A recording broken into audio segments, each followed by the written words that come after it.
కేంద్ర మంత్రి నితిన్ గడ్కరీకి మంత్రి కోమటిరెడ్డి వెంకటరెడ్డి లేఖ రాశారు. సంక్రాంతి సందర్భంగా హైదరాబాద్ విజయవాడ రహదారిపై టోల్ ఫీజు లేకుండా ప్రయాణానికి అనుమతి ఇవ్వాలని లేఖలో పేర్కొన్నారు. జనవరి 9 నుంచి 14 వరకు హైదరాబాద్ నుంచి విజయవాడకు, జనవరి 16 నుంచి 18 వరకు విజయవాడ నుంచి హైదరాబాద్కు ఉచిత ప్రయాణానికి అనుమతి ఇవ్వాలని కోరుతూ లేఖ రాశారు. సంక్రాంతి పండుగ సమయంలో నేషనల్ హైవేలపై ట్రాఫిక్ రద్దీ నివారణకు చేపట్టాల్సిన చర్యలపై మంత్రి కోమటిరెడ్డి వెంకటరెడ్డి సమీక్షా సమావేశం నిర్వహించారు. గతేడాది ఎదురైన అనుభవాల దృష్ట్యా ముందస్తు చర్యలు తీసుకోవాలని మంత్రి కోమటిరెడ్డి అన్నారు. సంక్రాంతికి వెళ్లే వారికి ఇబ్బంది లేకుండా అన్ని రకాల చర్యలు చేపట్టాలని సూచించారు. హైదరాబాద్ నుంచి సొంతూళ్లకు వెళ్లే వారికి ఎటువంటి ఇబ్బందులు ఏర్పడకుండా అన్ని విభాగాల అధికారులు అప్రమత్తంగా ఉండాలని సూచించారు.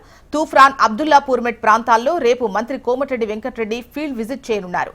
ఇక Vanasthalipuram, Panama, Hayathnagar, Film City ప్రాంతాల్లో వేలాది వాహనాలు అధికంగా ఆగుతున్నాయని, ఆయా ప్రాంతాల్లో వాహనాలు ఆగకూడదని సూచించారు. పండుగ రోజుల్లో భారీ వాహనాలతో చేసే మరమ్మతుల పనులు చేయొద్దని, అత్యవసరంగా చేయాల్సిన పనులను రాత్రి సమయాల్లో చేపట్టాలని సూచించారు. రోడ్డు పనులు జరుగుతున్న రహదారుల్లో స్పష్టంగా కనిపించే సూచికల బోర్డులు ఏర్పాటు చేయాలన్నారు. ట్రాఫిక్ మళ్లింపులు, నియంత్రణ అంశాల్లో స్థానిక ట్రాఫిక్ పోలీసులతో నిరంతరం సమన్వయం చేసుకోవాలన్నారు.